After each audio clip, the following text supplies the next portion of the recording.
Hello, I hope all is progressing well. Welcome to I Don't Know, We Can Talk About It, where we discuss myriads of topics reasonably, civilly, and responsibly. My name is Kevin Dufresne. Our first topic is about what a few teachers think may be contributing to educational atmospheres in a way that may be beneficial for students.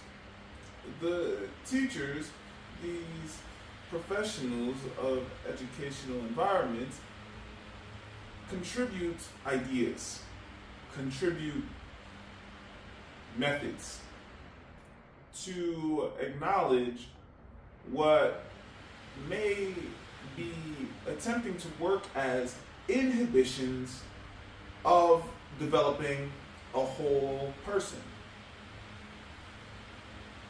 What is necessary in an educational environment is going to vary per locale. Considering a whole person has varying needs as is, what may be allowable for implementation in an educational environment is at the forefront of conversations about what is to benefit any individual growing through an educational environment. I feel as though opinions by the teachers are relevant,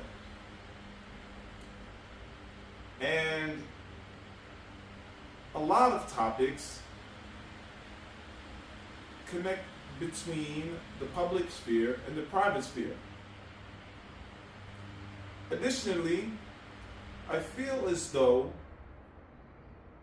monitoring of any individual behaviors in relation to any of the topics is to be in a space of focus, of clarity, in respect to the private sphere of an individual, considering the public sphere. I feel as though what an individual may subscribe to privately may not be apparent to what extends publicly. So, where an educational atmosphere works is in providing a safe space to civilly and reasonably approach a context, a concept, an entity, through discussion, mindfully. I feel as though outside of an educational atmosphere, parameters of discussion may be different. I cannot guarantee whether one area will be safer than another, though I feel as though differences will be in parameters of discussion varying between any entity subscribing to a discussion in a particular where, especially if the different wheres are between an educational atmosphere and an area outside of an educational atmosphere, which may have a different population subscribing to a different parameter of discussion. I feel as though an educational atmosphere may be set up to encourage civil and reasonable discussion. Of course, considering being mindful to better understand differences, to better understand even opinions which are similar though not exact, which brings a well-rounding to a conversation, which brings a well-roundingness to a progressing individual. I find if any seeks a particular route of culture, a particular route of culturing, which may contribute to an individual's self-culturing, ultimately, then parameters in connection with discussion to better understand mindfully may prove quite valuable in how an individual may grow well-roundedly. Our next topic is about the relationship between absenteeism and relationships within an educational atmosphere. In the article, particularly in relation to a teacher, between a student, and I feel the importance of presence is not for any to overlook. Individuals attending school attend as a part of a progression, hopefully of understanding, toward betterment, a way of self-improvement, a way of ensuring one is increasing one's chances to be more successful in life through education. Attendance is important not just in academia, though in all areas of life.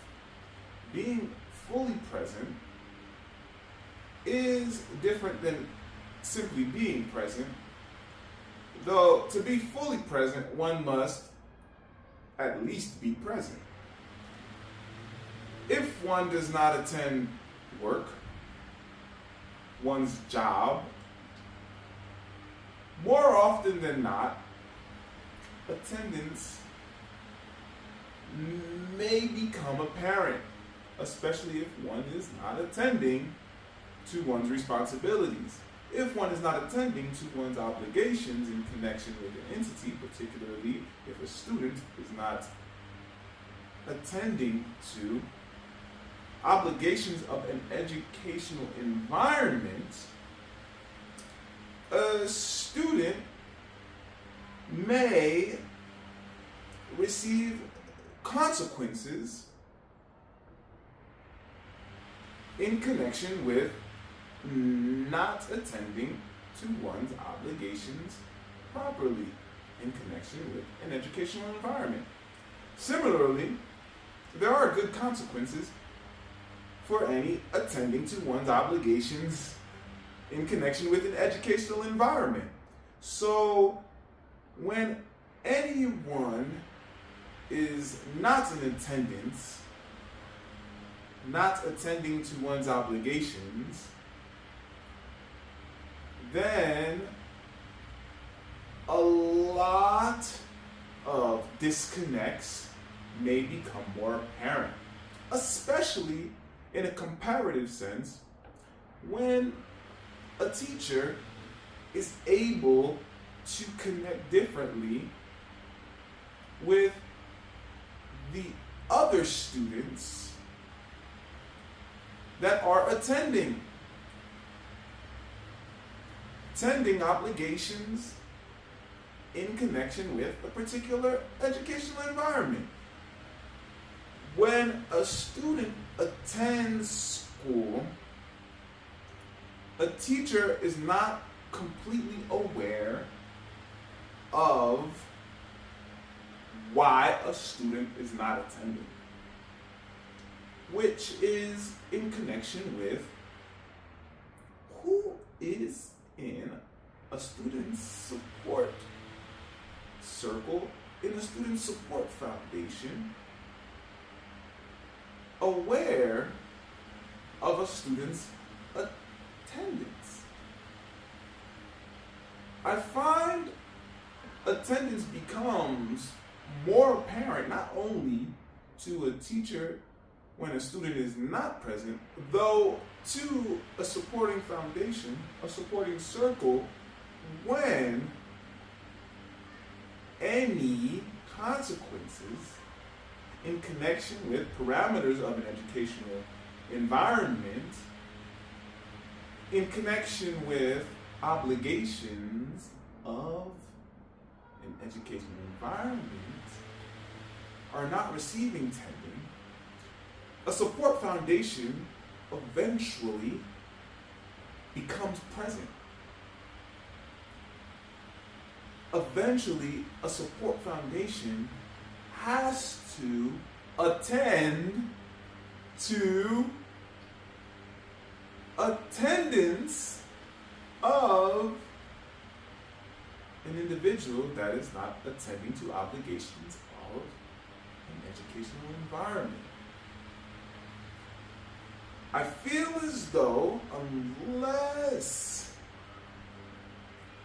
clear parameters are set between a student, a teacher, even administration, and the support foundation to be sure of obligations a student may have in connection with an educational environment, that a student will greatly benefit from attending class.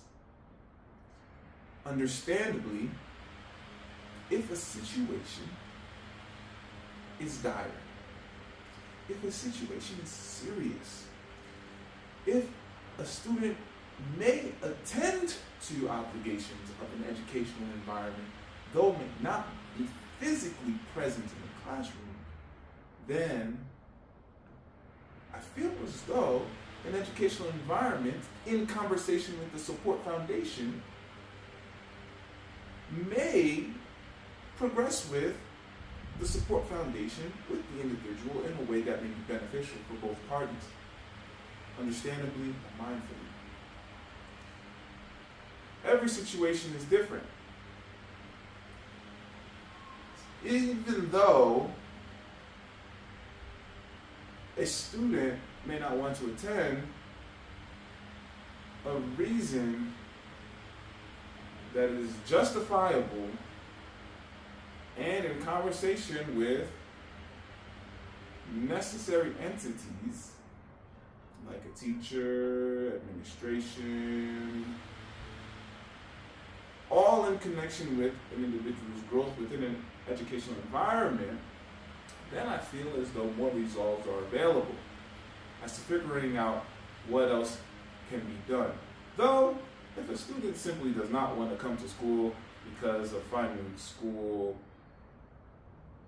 oh, you can pick an adjective, then the student needs to be in touch with the parameters of benefits one may reap through a particular progression via an educational environment, as well as be in touch with the support foundation about what an education, what completing an education means to the support foundation, means to the longevity of the individual progressing through a particular educational environment.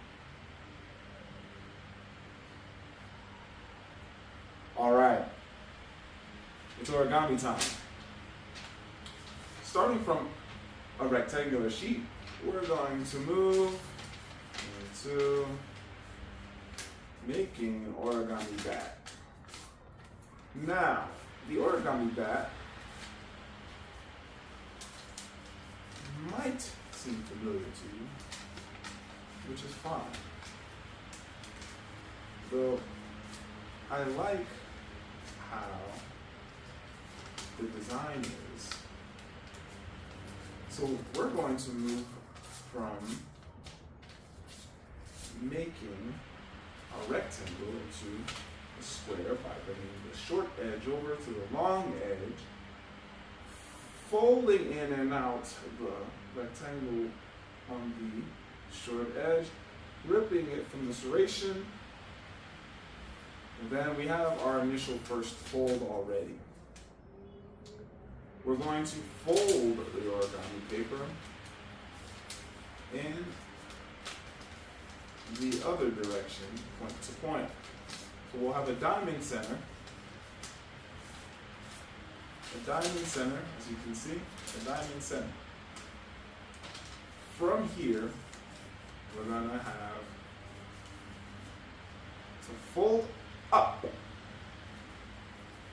just a little bit the bottom portion.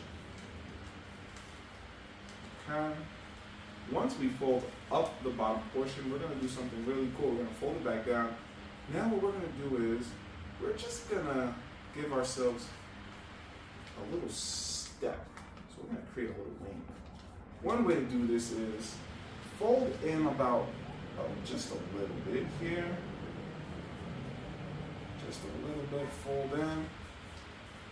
And then on the other side, just fold in just a little bit. So you'll see we'll have a middle portion here. We'll have this middle portion here that's open. Now we're going to open this back up. Here's where it gets a little bit more fun. We're going to take that fold from that beginning portion right before this fold. We're just going to fold it up. After we fold it up, we're going to take this part here. Again, we're going to give ourselves this benefit, and we're going to have a second fold. The second fold happens, it just has to align with this inner triangle. So if you look, I'm aligning this second fold with the inner triangle. Then, I'm going to do the same thing again with the inner triangle. I'm going to just align the fold. So, the inner fold happens. The next part is, well, we're just going to take ourselves from here and we're going to flip this paper. Now what we're going to do is we're actually going to fold inside here. So we're going to take our fold here, we're going to make a nice little fold from the inside toward the point. Okay, so then I'm just going to fold in toward the point here. Again, just going to fold in, as you see this little fold here, a little fold there, I'm going to fold in toward the point. Okay. Next, we're going to take this bottom portion here, we're going to fold it down. Okay, we're just going to fold it down. So we're going to have like a 3D looking fold here. Fold it down nicely. Okay. You can fold it all the way or just a little bit. Gives you a nice little 3D. You can fold it in a little bit more. And then from here, here's what I'm going to say is you just fold it down the middle.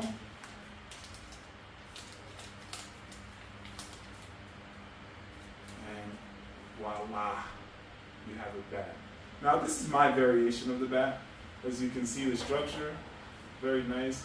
I like the way it pops out and it gives a very ominous bat presence.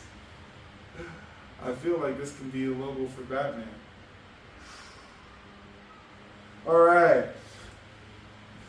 Speaking of bats, I think it's quite interesting because our topic is about Dracula. I enjoy reading physical books.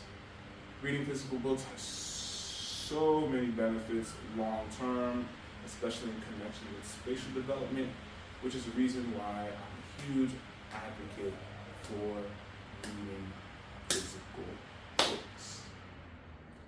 However you read. Though, reading physical books by science has so many benefits long term. I really enjoy Dracula. I read the book because of a fun conversation in relation to when a woman is menstruating.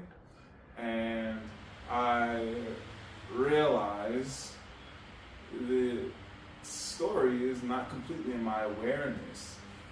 I remember watching a recent film, somewhat recent, about Demeter, the ship of which Dracula is on, and I find the film appealing, though when I read the text, I find so much context to appreciate the differences between age, how wisdom of ancient times may be relevant to resolving a situation or situations in modernity with relevance and may be useful to future generations, approaching context of women, conversations about having an aware, mindful woman present and strong as a part of a conversation which many must respect is quite important, thinking of how relations between men and women, especially of different positions, might be seemingly perception-wise, to understand different societal connections between what is inner in the mind in connection with what is outward. So going out, though also what is outside of oneself, is also very appealing to me through the text, because the text is like a collection of journals, of diaries, if you will, of letters, of pieces of a story that come together in a wonderful tale of connecting individuals. The story is quite beautiful, even considering the story is bigger than Dracula. Dracula is all powerful in many respects, though defeatable, conquerable, and is of a world distant, though relatable to the individuals that are not of that world, which I think is quite interesting to think about. Who does Dracula draw, and who draws Dracula is a wonderful conversation. I find the context to be very interesting to read about, and I think the writing is wonderful, and I find the story quite entertaining. So I really think Dracula is wonderful to read. Additionally, you can check medically. Trigger warning, this is going to get mature. Engaging sexually, not necessarily drinking one's blood, though when a woman is experiencing menstruation, is okay. It's not unhealthy.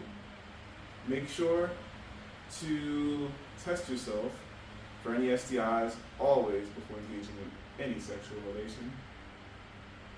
And stay safe, stay healthy, have good fun. Thanks for joining me for another episode of I Don't Know, We Can Talk About It. Onward and Upward, Kevin Dufresne.